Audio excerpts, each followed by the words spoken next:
Welcome to Let's Talk to Animals. I'm your host, Shannon Cutts, along with my ever-present feathered sidekick, Pearl Cutts, my 22-year-old soul bird who never misses an episode. We are so excited to have Rose Proud with us today. We are going to talk about all things animal communication. If you are listening or watching today, because we have a podcast and a YouTube series, and you have ever had the thought, even the stray thought cross your mind, is it even possible? Like, is talking to animals a thing? Well, as a matter of fact, it is. And we are delighted to introduce you, give you a little overview today. Okay, he's got his banana pacifier over here where he likes to chew on it and he wants to go. Do you want to go back? So clearly talking to animals is a thing. And even if you're a professional, it certainly can be challenging with your own animals. But for our purposes here today, I'll never forget the first time that I communicated with an animal. It was so natural. I mean, I thought to my very first thought, it was an iguana. I'll never forget this. And my very first thought after I had our little conversation during my training was, everyone can do this. Mm-hmm. It's part of our birthright. It's not something that's reserved, come here, for special people or special beings. It's something that we all it's like a software that comes pre-installed. It's just that, unlike with our spoken language of choice, and in our case, English, we don't get any training. Nobody puts that on our required curriculum in school. How to use, how to speak, how to listen, how to understand and communicate using the universal language of all species. And so this is one of the primary driving forces behind why I wanted to do this podcast and this YouTube series, Let's Talk to Animals, is because, I'm 50 and I just found out this year that this was a thing that I too can do. And so for those of you who may run across this series and be wondering if it's something that you can do with your own animals or with wildlife you care about, or with marine life, or even trees or insects or flowers, you can. And so Rose and I are going to chat about that today. We're going to talk about what it's like, what to expect, how to know you're doing it, and how to get started. And at the end, we'll share some resources for you if you want to reach out to Rose directly. So Rose, thank you so much for being a part of today's and being our special guest on today's podcast and YouTube series. I'm so delighted to have you in your fairy office on our show today. Welcome. Thank you. Yeah. Thanks.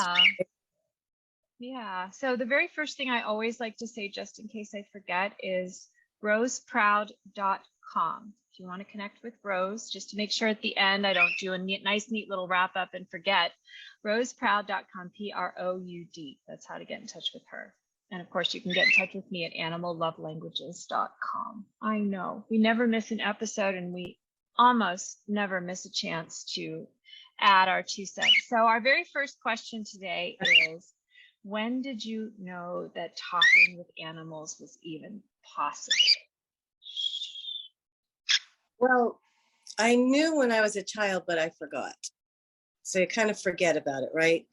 So when I was reminded, I had this dog named Benny that we adopted. He was an older dog, and we were in the car on a trip.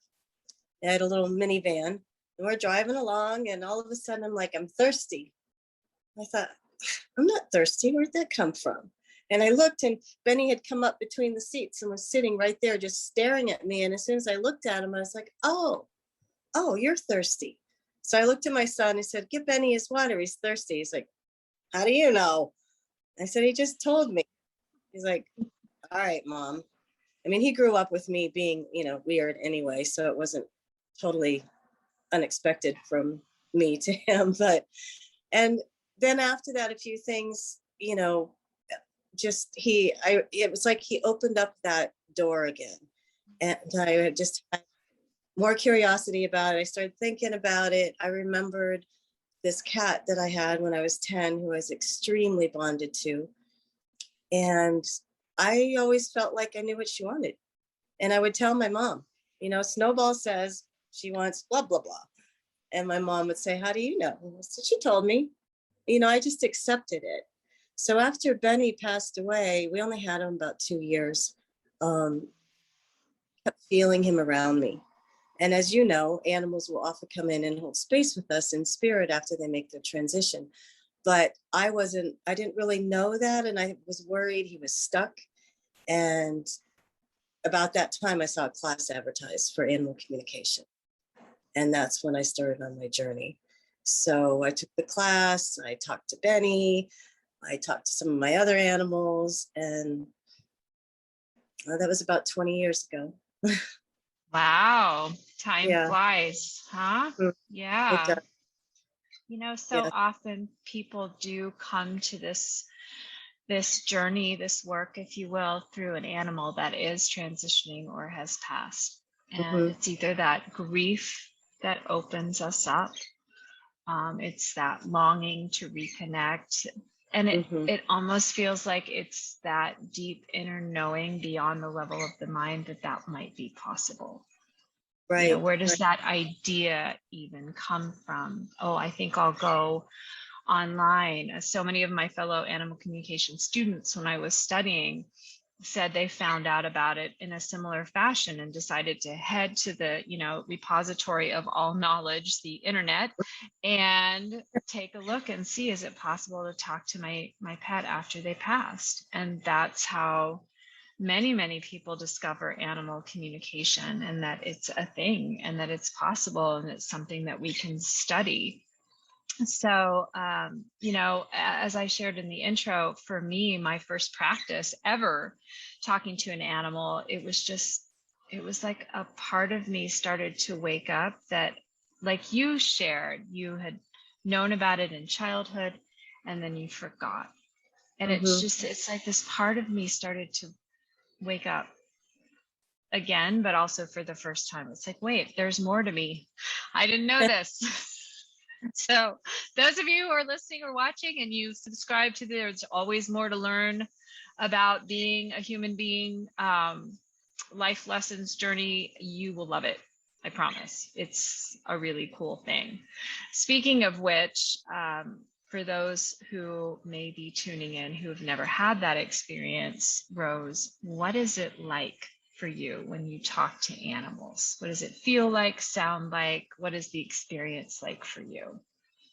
So when I connect with an animal, it first comes in as sensation for me.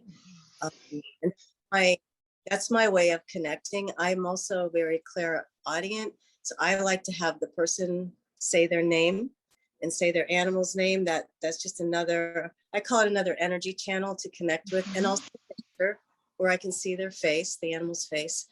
But when I first tune in, it comes in, I usually feel it in my heart center. Um, and I just get a sense of connection with the animal I'm working with. Often personality traits come through usually right away. And I like to start with that too, just so the people know I have the right energy. And sometimes my body will move. You know, you might have had that experience. Like if you get someone who's really sassy, you know, I'll be sitting there, I'll relax, and I'm like, you know, because their energy just comes in so strongly, and I'm like all sassy too. So I start with questions, and you know, when I hear them, I always tell people it's more like my voice. It's not like I hear some little voice going, "What did you do?" And there's some, Right. it's my voice, but they can communicate in words, but I'm feeling the most of it. And sometimes the feeling comes in so strongly, so clearly, it's almost like the words come with it. Sometimes I sit with the energy for a moment because I'm understanding what I'm feeling, but I want to pick the best words to accurately represent them to their people so that I'm saying it the right way and not being a really important message that they're trying to share by using, you know, the wrong word. So kind of varies with each session and each animal. And I also get feeling in my body. If I'm working on a physical issue, I feel what they feel. So I can describe any level of pain or discomfort or if they're feeling nauseous, that type of thing. And then so often that helps them when they're, trying to help them feel better, or their vet's having a hard time diagnosing. So, but I would say the majority for me is all sensation. And the more I did it, then I started getting more audio, and I get pictures. They'll send pictures, so I see things that they want to show me. They might show me a favorite toy or something in the house, or if you're working with a lost animal, I ask them to show me what they can see so they can be located. But so it's all those things, but sensation is really for me, that's the main energy. It's really interesting because, as you bring up, there are many different ways that we can communicate with one another. This is something that frequently is challenging for someone who's brand new on the journey to animal communication, because it's so tempting to look at one of your fellow classmates or an animal communicator who is doing the work that you really admire and think, oh, I wish I could connect the way that they do, or I wish I had this other gift. I've met communicators who will just see kind of a full movie, where all of the different sensory data kind of comes in at once. And then others who primarily receive sensory, or it might just be hearing or seeing, or deep knowings is one of the primary ways that I work. And because it's more subtle, it's taken me some time to understand what's going on. And all of these different channels, and it's about kind of fine-tuning our dial to pick up the messages as they come in, and being familiar with all of these different ways: the seeing, the hearing, the smelling, the touching, the tasting, which can be a really interesting one, right? Yes. And the knowings that we get, and some of the physical experiences, like you were sharing, feeling nauseated when an animal is feeling nauseated, or feeling amped up when you're talking with a really energetic or excitable animal, or just feeling really, really tired when you're speaking with an animal that has a low energy level, and learning how to separate you from the experience that the animal is showing you, and kind of starting to decode and trusting that, to be able to stay centered enough in yourself to notice when something shifts, and realize, well, I wasn't feeling exhausted or energetic a moment ago, and I just asked an animal a question. Right. Could that possibly be their answer? Right. So, we all kind of want and crave at first the really overt communication messages, just so we can be sure that we're really getting it. But it feels like so much of interspecies communication is about helping us to dial into the subtle and the sensory, and looking past the yelling in our mind, and the big, bold technicolor of our modern movies, and noticing the small details that can really make a difference. Does that make sense? I don't know. Did I just go off on a ramble? I don't know, but that's really been a lot about what it's been like for me thus far, is realizing every little detail matters. So I guess the next natural question would be, how has talking with animals, just awakening this gift and this ability within you and honing it, how has it changed your life? So many ways. I don't even know where to start. But one of the things, animals are such wonderful teachers, especially about unconditional love and being present in the moment. They pull us back into the moment all the time. And unfortunately, sometimes people aren't paying attention, but they realize the importance of not projecting into the future, especially like worry, concern, and not living in the past. It's all about right now, right here. Isn't this grand? So even when they're going through something that we look at as awful, say a Yeah. disease or transition, they're still present in the moment. And they have taught me so much about being present with what's right now and not putting worry out there, especially with things like COVID, such a big, it's affected our whole world. To some people, I might seem like I have my head in the sand, but I'm just staying present with the energy of now. And they've also taught me an incredible lesson about death, because they don't look at death like, they know they're just changing form. They get excited. I've been with a lot of animals at the time of transition, and it's like, woohoo, going home. They not that they don't wish sometimes that their time was still longer with their person, or that they're going to miss us, but they know they can still be with us in spirit. And there's always a welcoming committee. There's other animals or people or both. I mean, to be honest, it sounds really weird, but I'm kind of looking forward to that day when I make my transition. I'm not like in a hurry for it. Right. We get it. We hear you. Yeah, Right. Yeah. because it's so incredibly beautiful. It brings tears to my eyes every time I experience that with them, because it's just the energy, the love, the willingness, the acceptance is just incredible. And to be able to do work like this, that I feel is such a privilege. I really do feel privileged to work with people and their animals, and to be a connection for them, and to be able to do this as my job is Yeah. Right. it's such a blessing. I can't ever complain about it. Yeah. Yeah, and it's important to understand that it can be intense. I mean, we're helping people through transitions, maybe the animals sailing through it because they have a deeper understanding of what one of my animal communication mentors calls, we just change addresses. We're just changing addresses. Yes. And animals do have and they have a more immediate acceptance of it, from what I've found thus far, when another animal in the family passes, and the person is struggling to understand, and the animals they've already connected from the other side.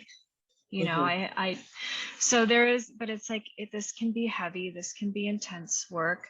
The gratitude for me there comes from feeling supported by the animals to hold space for that grieving human, and feeling guided by the animals to provide what that human needs to hear and feel and sense, in order to get their own glimpse of the fact that death is not just, the end with the credits rolling. I've had a lot of loss of humans this year. I lost my best friend suddenly, and then I lost my father. And for the first time, I have found myself thinking, maybe I could just take a day trip. I wish that it was an address that I could go and visit. And feeling that gratitude, because in both cases there was physical suffering going on, and I know that this person that I loved is no longer experiencing that suffering, and that has really brought up in me how the grief process, it's like we're grieving for what we've lost, not necessarily for what they've found. It's been a little easier. That didn't quite make sense, did it? We're grieving for what we've lost, and at the same time we're grateful for what they found, which is the relief. I guess that was sometimes only half of what I'm thinking in my head actually comes out my mouth. I thought it made sense the first way. Okay, well, I'm glad to hear that. we remembered what they're receiving, it would help the grief, Yeah. you Yeah. know, And with physical, their physical presence.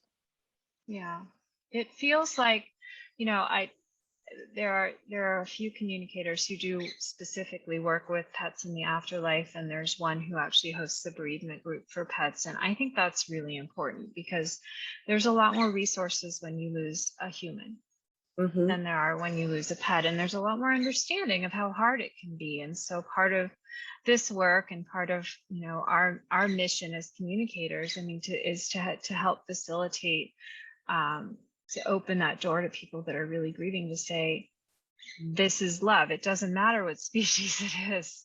Right. It's love. When you lose somebody that you love, and you love so unconditionally, and you are loved so unconditionally, this level of pain, I mean, it's kind of shows you what you're made of, Mm-hmm. and the depths to which we can love, like our capacity to love and be loved. And animals have such a huge role in stretching us in that particular area. So those of you who may be listening or watching, and who you're helping a pet transition, or you've lost an animal that you really loved, deep, profound respect, and honor. And, just don't let anybody even try to diminish your grief. It's a huge, huge, huge thing. And in some ways, I mean, there's been multiple studies that have talked about how kids in particular, when they're suffering, if there's an animal in the family, are much more inclined to go and confide in their animal than they are in their siblings or their parents. And there was a study, and I want to say it was the Humane Society, but it could be wrong. They asked adults, if you could be stranded on a desert island with only one other person, who would it be? And more than half of them chose their pet over their spouse. Hopefully that survey was anonymous. But mad respect. That's all I have to say. So, if you're still with us, if you're still listening, you're probably wondering if this is something that you can learn to do. What will it take? Is it like signing up for kindergarten, middle school, high school, and college all over again? Is it quicker than that? Rose, could you speak to that? What advice would you have for someone who wants to get started and have an experience of talking to animals? I mean, there are so many different classes online. There's a number of books. I think it's important that people find the teacher that they're led to, someone that they resonate with. And it's different for each person, but it's not really a long process once you open up that channel. I always tell people, I believe, just like you, we all have this ability. Everybody can do what I do. It's just a matter of finding out how you receive information, understanding that that's information coming in. And the hardest part really for most people is trusting it, because the human mind immediately puts in doubt. Like, oh, I probably just made that up. I didn't really feel that or hear that or see that. So practice. The more you do, the confirmation will come. And that'll just help solidify your belief in yourself, because that's the hardest part. And working with people that you don't know, even though that sometimes seems a little scarier, is helpful. You know them and you know the animal, then you're thinking, well, I already knew that. Well, I knew that they like that or whatever. So I think it's always good to take at least a class with someone who is guiding you, because it gets some of that, it kind of forces you into it and gets some of that initial hesitation out of the way. There's, months long classes. There's, weekends, seminars, depending on what you want to do with it. And, kind of go from there. My first class was just a weekend class. And I I learned a lot from that. And I didn't go into being a professional animal communicator at that time. My kids were little. I was homeschooling. I was pretty, You were that busy. a lot of my life. Yes. Yeah. And it wasn't until just like 6 years ago that my youngest graduated from homeschool. He was still homeschooled the whole time. Woo! And um, maybe it's 5 years. I don't even know. Time, like, I'm in a time warp. Yeah. He Right. grad- And I also took care of my mother for the last 5 years of her life, and way, at the same year. So then all of a sudden I was like, now what do I want to be when I grow up? And Right. so I have Right. do energy healing, I do hypnotherapy. So I just kind of put that out to the universe. Where am I best served? How can I serve others best? Where am I best, needed? And I kept getting people in my path with animals, with issues. And I'd say, oh, I do this thing. And I would work with their animals. So I called my mentor, the one who gave me that first class that I took. She's in Boulder, Colorado. Her name's Jolie Wingerson. She's wonderful. And I saw that she now had a 4-month certification course. So I called her up and talked to her about it and decided to enroll. So I did that as well. And that's, what just kind of propelled me into getting a website, putting myself out there. And, it's often hard for people who do spiritual work to take money. I mean, there could be a whole class, like a week-long class on accepting payment for what we do, because it's a spiritual thing.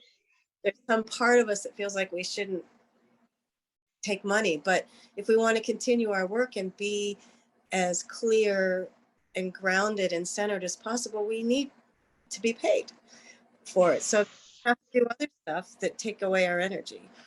And so, it's a transition into that for me was a little bumpy at first, but it's just wonderful now. And I'm so grateful that I can do something that makes me feel so fulfilled and be able to, provide for myself for what I need. It's incredible. So I don't know if that really answered the question, but there's It a lot of absolutely did. Yeah. Yeah. Yeah, there's a lot, there's the more I reach out with this series, the more I encounter amazing animal communicators who have all kinds of different programs, from, like you said, a weekend workshop to 6, 9, or 12-month certification courses. There are virtual on demand. There are live on Zoom. There are even some that are still starting to open back up to in-person on-site courses. There are courses you can take through institutes like Omega. Many communicators have written books that give you a good introduction. One of the best ways, and it was my formal introduction to animal communication as a thing that is possible, was actually just hiring a communicator to talk with my diverse little interspecies family who didn't always get along. And then, that kind of led to, it was a very positive experience. I got a lot of confirmation that she was talking to my animals, and which is really important. That's, it's a gut level knowing that she's got my animal on the line. That's so him, or that's so her, or whatever's going on, that lets you know. And so that can be a really great entree as well, to just have the experience directly and then decide, and you don't necessarily even have to know. You don't have to go into learning how to communicate with animals because you want to hang out a shingle and decide what your pricing is going to be. There are a lot of students that I've met along the way who they signed up because they had an animal with special needs and they wanted to learn how to care for that animal better, or they had a special heart to work with charities and they wanted to have a different kind of gift that they could offer and volunteer with animals to help them find forever homes. You don't have to have a reason to learn a gift that you were born with. Just the spirit of adventure is, and the possibilities is enough. And if you decide along the way, like you did, you take a short course, maybe you read a book, you have an experience like I did with a communicator, and then, you know, one thing leads to another, and you just feel like, I'd just like to find out a little bit more. I'd just like to find out a little bit more. So many of the communicators that I'm connecting with have added lots of other things to their toolkit as well. Like you mentioned, hypnotherapy. Mm-hmm. And how that wraps in with, for me, I'm a Reiki master, and that is a very useful add-on to provide another dimension with animal communication. And so, you know, if you're meant to do this thing, you know, professionally, if you feel that calling to go public, you know, to tell your friends and family, and, you know, or do whatever. I mean, when I told my mother that I was psychic, she just said, "Oh yes, you're very psychic." I was like, I'm not sure if that was a good thing or a bad thing, but at least it was a confirmation, you know? So, and don't assume that you know how the people in your life are going to respond. You know, they could surprise you. They could say, "Yeah, we know." You know? So just don't put those barriers up in your path, I guess, is the encouragement today. You know, if you're here, we're delighted, and we want to encourage you. The world has lots of animals and needs lots more humans who want to connect with them and care for them and support them and find out what they need and help facilitate a more peaceable kingdom, so to speak, or a more peaceful planet. You know, we really need you. If you're interested, come join us, come have fun, come play, come learn how interspecies communication can work in your life and transform some things that feel stuck for good. So Rose, I guess the last piece that I always like to leave our viewers and listeners with is just a little bit more about how to work with you, how to reach you, how to experience the transformation you can provide between animals and humans. What advice would you give someone who maybe wants to reach out to you, wants to work with you, wants to experience this? If they go to my website, which you already mentioned, roseproud.com. There is information there. You can book a session. I have online booking. If you want to hear how it sounds to have a session, I've been on a few other podcasts, so you can search for Animal Communicator Rose, and they should pop up. They're also on my website. I think they're all on there. I'm not real good at the tech. There was newsforthesoul.com radio. I found a number of live readings. So that could be another fun way if you want to go ahead at newsforthesoul.com radio and go head over and find Rose there. Yeah, I do live every Thursday. Not every Thursday, I'm sorry, the fourth Thursday of every month at 5 p.m. The last night was a radio show. You can call in and, you know, ask questions, and I work with you during the show. So I also offer a one-on-one mentorship program for anyone who's interested in learning animal communication. It's 12 weeks.